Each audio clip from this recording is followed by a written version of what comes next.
They thought she was invisible. Just a maid. Just someone to clean their floors, polish their silver, and keep quiet while they made million-dollar deals over brunch in their marble-tiled living room. But what the Prestons didn't know was that the quiet, soft-spoken black woman who folded their laundry and scrubbed their toilets every Thursday held a secret so big, it would shake the very foundation of their carefully curated, upper-class world. Her name was Gloria Belle, and the day they fired her without cause was the day they lit a match they couldn't put out. Gloria had been working for the Prestons, a wealthy white family in the heart of Riverwood Estates, for almost 2 years. She arrived every Thursday morning at 7 a.m. sharp, wore the same light blue cleaning uniform, and brought with her an air of dignity that most people ignored. They assumed she was just another older black woman trying to make ends meet. No one ever asked about her life, her past, or her future. And Gloria never offered. Because she knew how people looked at her. And because truthfully she didn't care. Her work was spotless. Her reputation solid. She wasn't trying to be their friend. She just wanted to do her job, collect her pay, and go home. That was until that Thursday morning. It started like any other. Gloria arrived, greeted the doorman, who gave her a nod, and made her way up the Prestons' massive, chandelier-lit foyer. But something felt off the moment she walked in. Caroline Preston, the lady of the house, didn't greet her with the usual fake smile. Instead, she stood stiffly by the marble kitchen island, arms crossed, mouth tight. Behind her, Mr. Preston sat at the table scrolling through his tablet, barely glancing up. Gloria smiled politely. "Good morning, Mrs. Preston." Caroline didn't smile back. "Gloria, we won't be needing your services anymore." Gloria blinked. "Excuse me?" "We've decided to let you go," Caroline said, turning slightly so she wouldn't have to look her in the eye. "Effective immediately." "But, may I ask why?" Gloria said calmly, though her stomach turned. Caroline exchanged a quick glance with her husband. "We just don't feel comfortable. There've been some missing items. Nothing major. Just things we can't find. Jewelry. A watch. A few personal items." Gloria's heart dropped. Not because she'd done anything wrong, but because she knew exactly what this was. "You think I stole from you?" she asked, voice still steady. "We're not accusing you," Caroline said too quickly, which always meant she was accusing her. "We just want to move in a different direction. You understand." Gloria stood there, in her neatly pressed uniform, her gloved hands still folded respectfully in front of her. After 2 years. No complaints. Always early. Always honest. And this is how it ends. Mr. Preston finally looked up. "We'll pay you for the full month, Gloria. Just leave your key on the counter." Gloria didn't say a word. She placed the key gently next to the Prestons' expensive espresso machine, turned and walked out without a sound. But inside, fire raged. Not because they fired her. Not because they thought she was a thief. But because they'd assumed she was powerless. That she'd go quietly. That she had no recourse, no voice, no value beyond what they paid her per hour. And that was the mistake. That night, as Gloria sat in her warm but modest living room sipping tea, her husband walked in. He could tell something was wrong right away. "What happened, baby?" She looked up, her expression soft but furious. "They fired me. The Prestons. Said I was stealing." Her husband, Harold, was quiet for a long moment. Then he placed his briefcase down and sat beside her. "Do they know who I am?" She smiled. "No. They never asked." "You want me to handle it?" he said. "Not yet," she replied. "But I think it's time they found out." What the Prestons didn't know was that Harold Bell wasn't just her husband. He was a federal judge. A brilliant legal mind, respected across the country for his rulings on racial discrimination, labor rights, and civil liberties. He had spoken at Harvard, advised presidents, and even been shortlisted for the Supreme Court. And yet, the Prestons, so wrapped up in their gated community arrogance, never once asked who Gloria went home to. The next day, Gloria did something she hadn't done in years. She dressed up. Not in a uniform, but in an elegant navy pantsuit and gold stud earrings.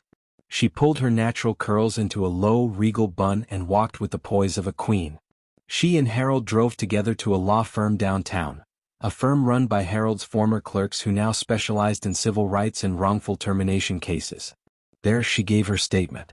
Names, dates, the way she was dismissed, the unfounded accusations, the whispered microaggressions she'd endured for 2 years. And more importantly, the fact that the Prestons had no proof of theft and had never filed a police report. Within 48 hours, a formal letter was sent to the Prestons by her attorneys, demanding a written apology, full restitution, and damages for defamation and racial discrimination. When the Prestons opened that letter, Caroline nearly fainted. "Wait, Judge Harold Bell is her husband?" she screamed. "How is that possible?" "You didn't ask anything about her," Mr. Preston muttered.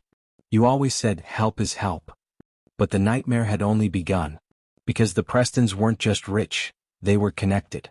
Mr. Preston was on the board of a private equity firm with deep government ties. And when word got around that they might be sued for racial bias by a federal judge's wife, panic set in.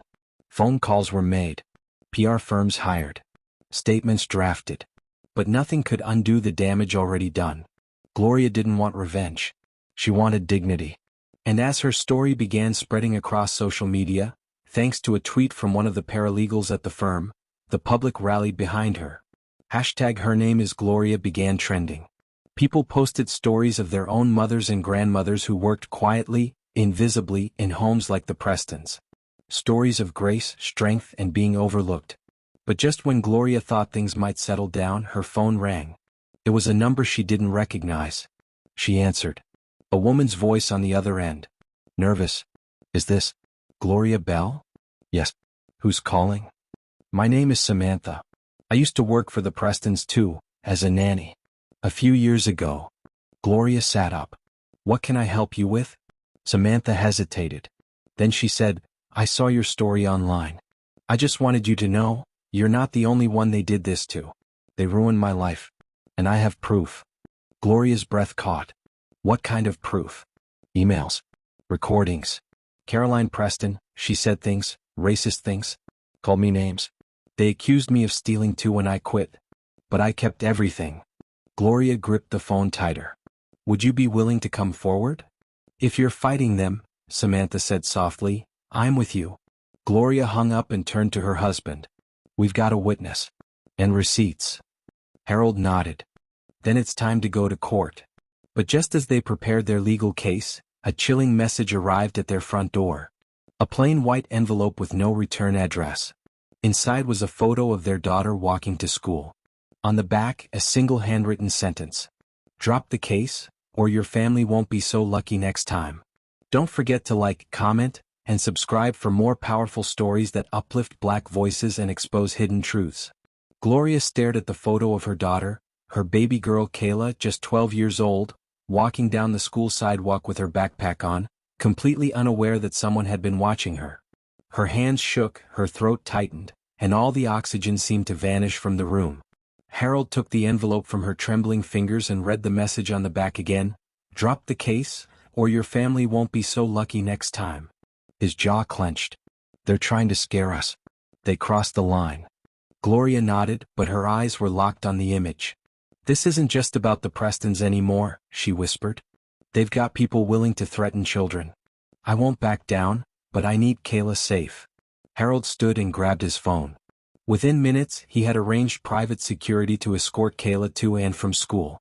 "I'm calling in every favor I've ever earned," he told Gloria. "They want a war? We give them one, but we do it the right way." The next day, Gloria and Harold met with their attorneys. Samantha, the former nanny, had flown in from Denver. She brought everything: audio recordings, old emails, and even a secret video she had taken during her last days working for the Prestons. In one clip, Caroline Preston could be heard saying, "I don't trust these types around my jewelry. You know how they are. Grateful one minute, greedy the next."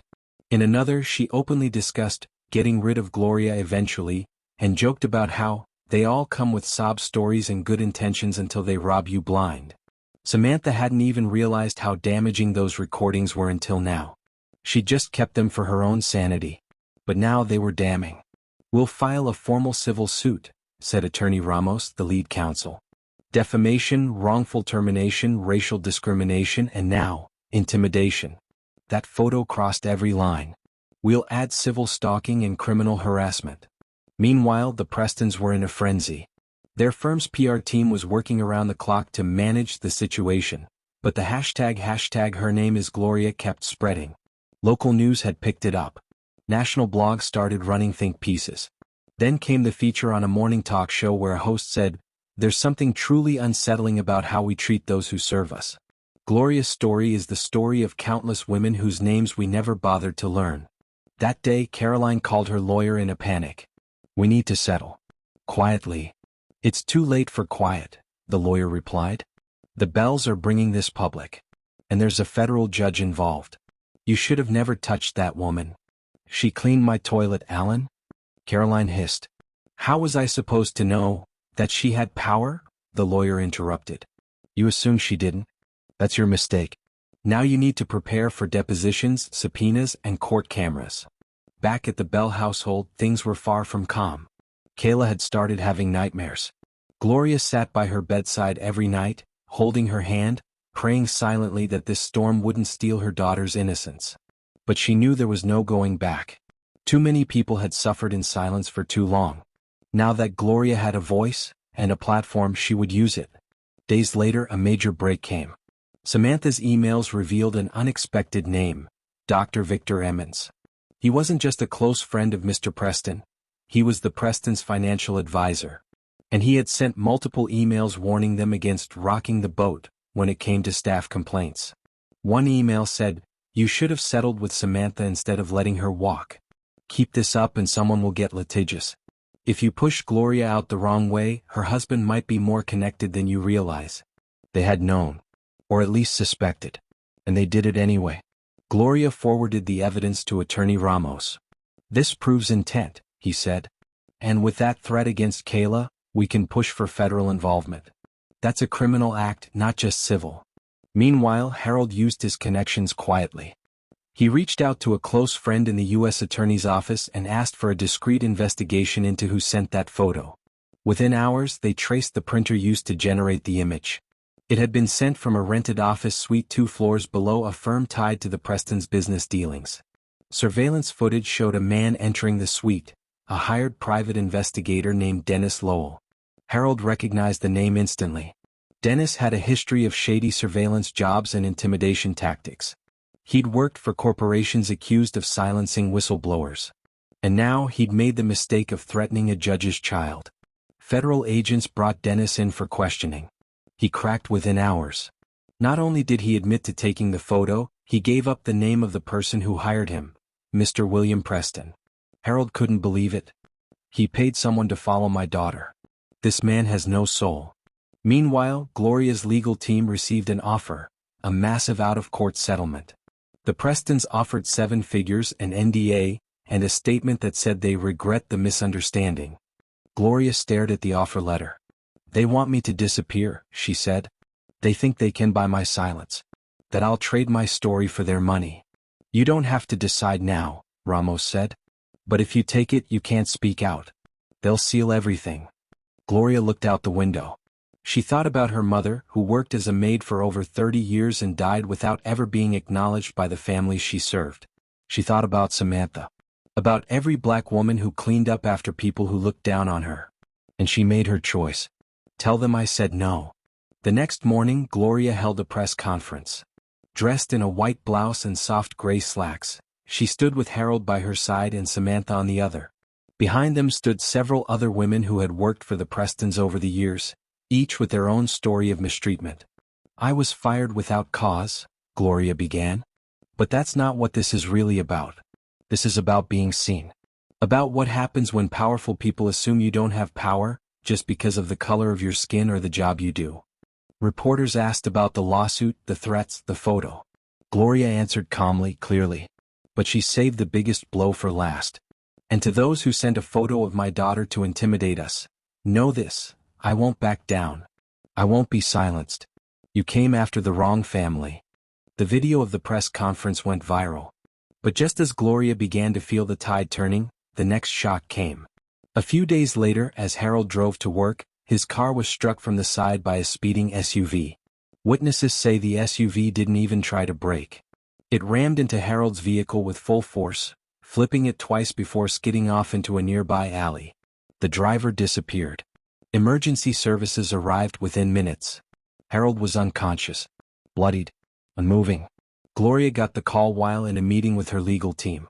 There's been an accident. You need to come to Grady Memorial Hospital immediately. She rushed to the ER, heart racing, the walls spinning around her. When she arrived, doctors led her into a private waiting room. He's stable, for now, they said. But he suffered head trauma. We'll know more after the scans. Gloria sat beside Harold's bed, his hand limp in hers, machines beeping around them. Don't you dare leave me, she whispered. We're not finished yet. Her phone buzzed. An anonymous number again. This time just one sentence. Next time we won't miss. Don't forget to like, comment, and subscribe for more powerful stories that uplift Black voices and expose hidden truths. Gloria didn't sleep. She sat next to Harold's hospital bed through the night, watching the soft rise and fall of his chest, listening to the slow rhythmic beeping of machines and praying harder than she had in years. Every minute felt like an hour. The words from the anonymous text echoed in her mind like a siren. Next time we won't miss. This wasn't just a warning anymore. It was a declaration. Whoever was behind this wanted Harold dead. They were playing dirty now, and Gloria knew she had to be smarter, faster, and braver than ever before. By morning, Harold opened his eyes, dazed but alive. Gloria wept with relief as he squeezed her hand. They really tried to kill me, he whispered, voice raspy. But they failed. Doctors diagnosed him with a concussion, a fractured collarbone, and a bruised lung, but no internal bleeding. He would recover. But his accident changed everything. This wasn't just about justice anymore. It was about survival. That same morning, Gloria received a call from Attorney Ramos. The evidence is getting deeper, he said. We just uncovered surveillance footage from a nearby shop. That SUV didn't just happen to be there. It was waiting. And we traced it to a holding company, owned by one of William Preston's shell corporations. Gloria's heart sank. They're using dummy accounts to cover their tracks? Exactly. But they're getting sloppy. We can now file a motion to include attempted murder as part of a larger conspiracy case. We're not just dealing with wrongful termination anymore. This is criminal. Gloria stood by the hospital window, looking out over Atlanta's skyline. Then let's take the gloves off. With Harold still in recovery, Gloria took the lead. She held another press conference, this time flanked by civil rights leaders, women's advocacy groups, and even a few politicians who wanted to be on the right side of history. She didn't yell. She didn't rant. She stood calmly, dressed in a sleek black blazer, and spoke directly into the microphone. 2 weeks ago, I was fired from my job as a housemaid with no warning and no cause. Since then, I have received threats, my family has been stalked, and my husband, Judge Harold Belle, was nearly killed. We have proof. We have witnesses. And we will not stop until the truth is known and justice is served. The media exploded. Headlines blazed. Federal judge's wife targeted after wrongful termination. Maid fights back against billionaire family, and Gloria Belle's battle for truth shakes Atlanta elite. Caroline and William Preston went into hiding, refusing to make any public statements. But behind the scenes, their desperation was growing. William had called in favors from every corner of his network. Lobbyists, developers, even a few corrupt officials who owed him for past deals. He thought money could fix anything. That was his first mistake. His second? Underestimating Gloria. Meanwhile, a breakthrough came from an unlikely source. A janitor named Ed, who had worked in the Preston Financial Group building for over 10 years, approached Gloria's team anonymously. I heard what happened, he said in a scratchy voice over the phone. They treated you just like they treated the rest of us. I used to clean William's office after hours. He always left documents out. One time I took photos. I didn't know what I was looking at back then, but now I think it might help you. He emailed over dozens of images, internal memos, account transfers, backdated contracts, and even a draft memo discussing covert staff removals, with racist language scattered throughout. One document even listed a containment protocol, if any domestic worker threatened legal exposure. Gloria forwarded the evidence to Ramos immediately. This proves systemic abuse. It shows they've been targeting black and brown workers across all their properties. If we present this in court, it won't just be about me. It'll expose a whole network. And we'll file for a class action suit, Ramos said. You just gave hundreds of people a voice. But just as they prepared to go public, tragedy struck again. Samantha, The former nanny who had provided recordings and stood with Gloria from the beginning was found unconscious in her apartment. Pills were scattered on the floor. Authorities labeled it as suspected suicide attempt. But Gloria didn't believe it. Samantha had been brave.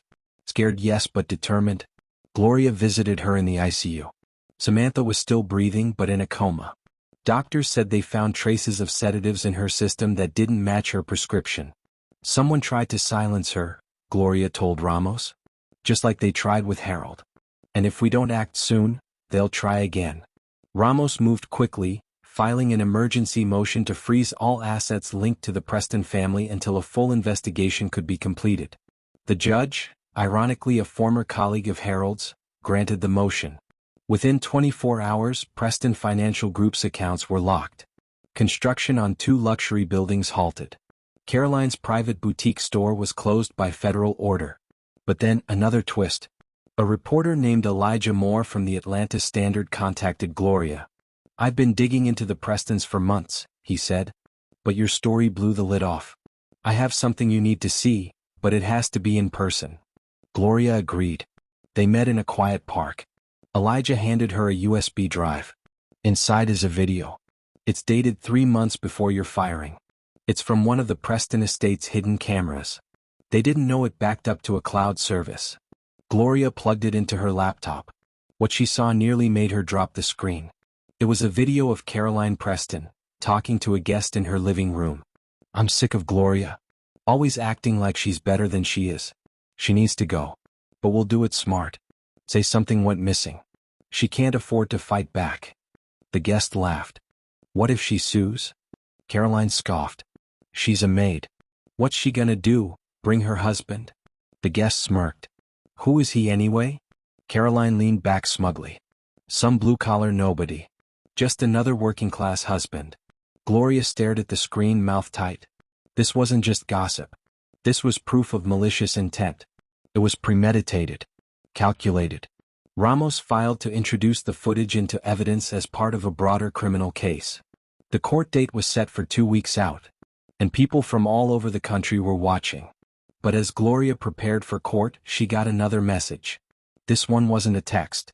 It was a voice message, left on her office voicemail. It was heavily distorted, but the words were clear. "You've pushed too far. You think you're untouchable. You're not. You want war? War's coming." And just hours later, someone hacked into Gloria's email, leaked her medical records, and posted photos of Kayla at school across a dark web forum tied to hate groups. Don't forget to like, comment, and subscribe for more powerful stories that uplift Black voices and expose hidden truths. Gloria stared at the screen in disbelief, her breath catching in her throat. There it was, photos of her daughter Kayla walking to school, eating lunch with friends, even leaving ballet class, all now circulating on a private dark web forum filled with hate symbols, coded messages, and users with screen names like White Legacy 88 and Bloodline Guard. The images were tagged with threatening captions, "Target located. She'll learn respect. One more step and she's done." Gloria's hands shook violently as she slammed the laptop shut, her stomach turning with fear and rage. She rushed to Kayla's school, her security detail already scrambling into motion. When she saw her daughter in the middle of math class, unharmed but blissfully unaware of the storm around her, Gloria nearly collapsed from relief. She immediately pulled her from school and relocated her to a safe house under federal protection. She didn't hesitate. Not anymore. The gloves were off, and the monsters hiding behind money, privilege, and proxies were coming into the light, whether they wanted to or not. Back at the hospital, Harold had improved enough to sit up and read the headlines. He squeezed Gloria's hand gently. "We're too close. That's why they're this desperate. They don't know how to fight people who won't stay in their place." Gloria nodded, tears behind her eyes. "They tried to bury us. But they didn't realize we were seeds." Over the next few days, the investigation widened. A task force from the Department of Justice began examining the Preston Financial Group for criminal conspiracy, money laundering, and systemic labor exploitation. New whistleblowers came forward, 2 Latino housekeepers, 1 Jamaican gardener, and an elderly Filipino chef, all of whom shared similar stories of being underpaid, racially harassed, and then fired under false pretenses. But the real shock came when a subpoenaed set of financial records revealed the Prestons had a secret offshore account linked to payouts labeled discretionary security. Within that folder, wire transfers to shell companies that led directly to Dennis Lowell, the same private investigator who followed Kayla, and several unknown entities suspected of intimidation for hire operations. They funded a private terror network, Ramos said, slamming the file down on the desk. This isn't just a civil suit anymore. This is federal RICO-level crime. Gloria felt both vindicated and terrified. The deeper they dug, the darker the truth became. Meanwhile, social media was ablaze. Celebrities began speaking out in support. Influencers wore shirts that said, "I stand with Gloria," and hashtag Justice for Kayla began trending. News stations set up camp outside the courthouse. But behind the scenes, Caroline and William Preston weren't staying silent. Caroline hired one of the top crisis managers in the country, a ruthless spin doctor named Melinda Gray. Melinda's strategy was brutal and calculated. Discredit Gloria. Smear Harold. Weaponize public sympathy. Within days, an anonymous source leaked a fabricated story to a major tabloid that Gloria had once been accused of theft at a previous job and had a history of unstable behavior. Photos were doctored. Testimonials fabricated. They even forged an old arrest record. Gloria's legal team acted fast, issuing cease and desist letters, filing for defamation damages, and getting the false stories taken down. But the damage was done. Online trolls flooded her inbox with hate mail, death threats, and even videos of nooses being tied. Yet through it all, Gloria stood tall, unmoved.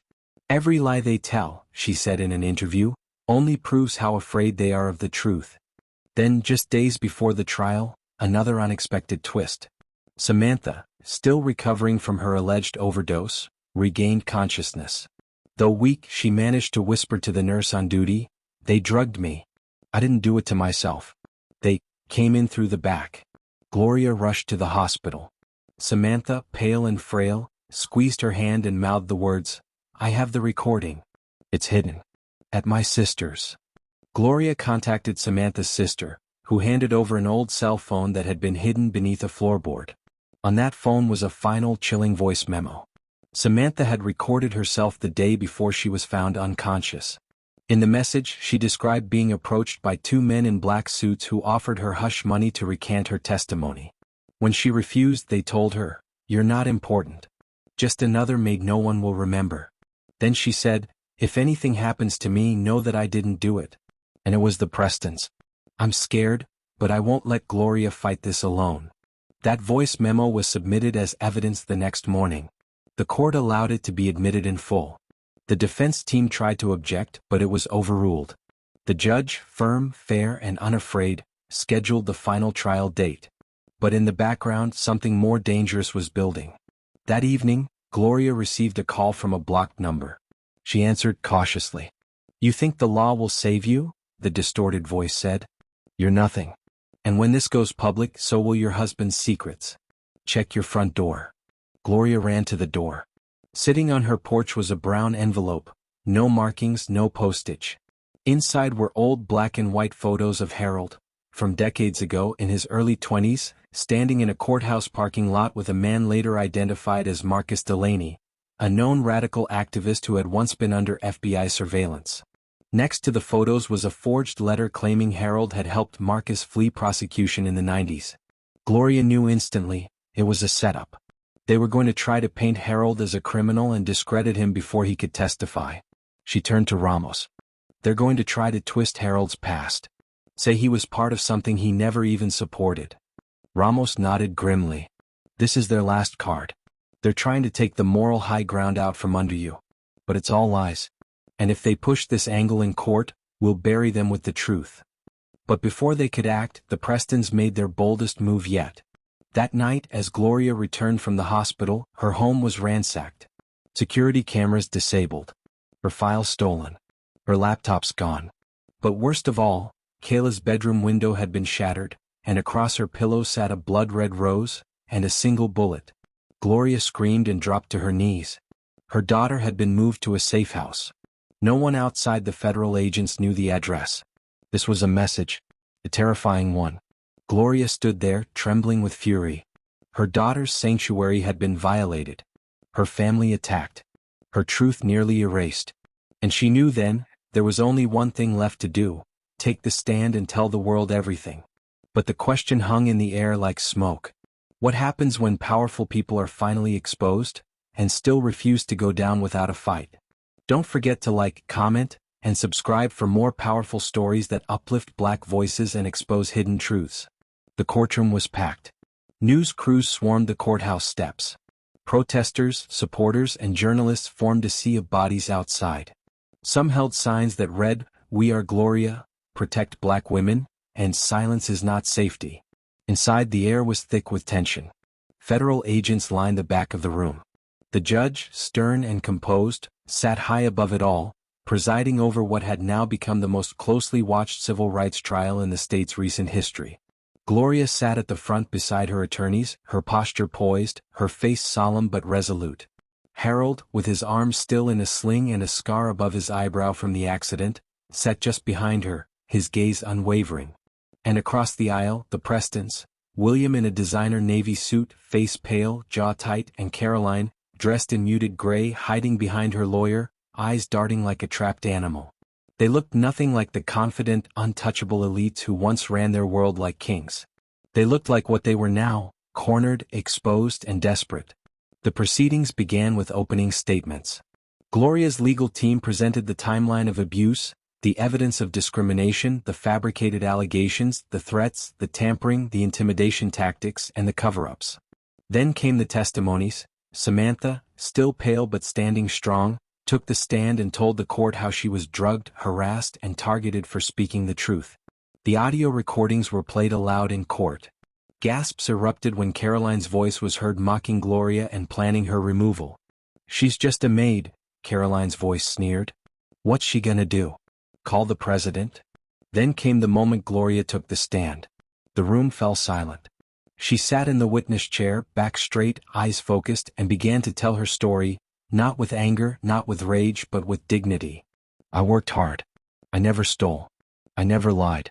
I showed up every week and gave them my best. But none of that mattered. Because I wasn't a person to them. I was help. I was disposable.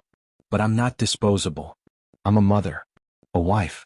A woman with a name, a history, a voice. And no one gets to silence me." The courtroom was quiet for a long moment before the judge nodded for the defense to cross-examine. Preston's lawyer rose and tried to attack her credibility, bringing up the forged letter, the photos with the radical activist. But Gloria's team was ready. "Those photos were doctored," Ramos said, presenting the original images and metadata. The man beside Judge Belle wasn't a fugitive. He was a law school colleague who went on to serve in the Peace Corps. "These lies are not just desperate, they're criminal." Then Ramos leaned forward and said, "Your Honor, we request that these efforts by the defense be submitted as further evidence of malicious intent and character assassination." The judge agreed. Strike after strike, the Preston empire unraveled. Financial documents revealed years of silent payouts to avoid lawsuits. A digital forensics team confirmed that Preston Financial Group had used shadow firms to funnel payments to hired intimidators, including the man who followed Kayla and the one who left the bullet on her bed. That same man was arrested the morning of Gloria's testimony and agreed to a plea deal in exchange for exposing his employer, William Preston. The courtroom gasped. Caroline broke down crying on the spot. William just stared blankly at the table. The final blow came from the prosecution, a sealed audio confession. It was from Dennis Lowell, recorded during federal interrogation. "Yeah, William told me to make him scared. Said the judge's kid was an easy target. Said he'd pay me double if I left a message." The judge banged his gavel. "I've heard enough." After a week of deliberation, the jury returned with their verdicts. Guilty on all civil counts: wrongful termination, racial discrimination, harassment, defamation, conspiracy, intimidation. Then the federal court proceeded with criminal charges against William and Caroline Preston: conspiracy to commit intimidation, witness tampering, obstruction of justice, and attempted murder. William was sentenced to 18 years in federal prison. Caroline received 10 years for her direct involvement in the illegal firings, falsified claims, and attempted cover-up. Their empire collapsed overnight. Preston Financial Group declared bankruptcy within weeks. Their luxury home in Riverwood Estates was auctioned off. Their private assets were seized. The same media outlets that once glorified their wealth now broadcast their downfall. But for Gloria, it wasn't about revenge. It was about restoration. She used her settlement money, not just to rebuild her life but to build something greater. Months after the verdict, she launched the Belle Foundation for Domestic Justice, an organization committed to defending the rights of housekeepers, nannies, janitors, and domestic workers across the country. The foundation provided legal aid, job placement services, mental health support, and emergency housing for abused workers. Samantha became its spokesperson. Gloria toured the country, speaking at universities, churches, and government hearings, urging lawmakers to pass stronger protections for domestic workers. She even met with Congress to advocate for federal legislation that would create a National Domestic Workers' Bill of Rights. And Harold? He returned to the bench after full recovery and was later nominated for the U.S. Court of Appeals. His reputation untarnished, his integrity preserved, his resolve stronger than ever. As for Kayla, she wrote a school essay titled, "My Mom Changed the World," and it went viral. Gloria's story became a film. Her foundation became a national force. Her name, a symbol of quiet strength, dignity, and justice. One evening, long after the storm had passed, Gloria stood on stage at a human rights gala accepting an award. She looked out at the sea of faces, young and old, black and brown, domestic workers, lawyers, politicians, and smiled. "They tried to erase me," she said. "But now the world knows my name. And more importantly, they know yours too." Never underestimate the power of the quiet, the overlooked, or the dismissed. Gloria Belle was seen as just a maid, but in truth she was the mirror that reflected the injustice hiding in plain sight. When you fight with truth, courage, and purpose, you become a force no money or privilege can silence. The end. Don't forget to like, comment, and subscribe for more powerful stories that uplift Black voices and expose hidden truths.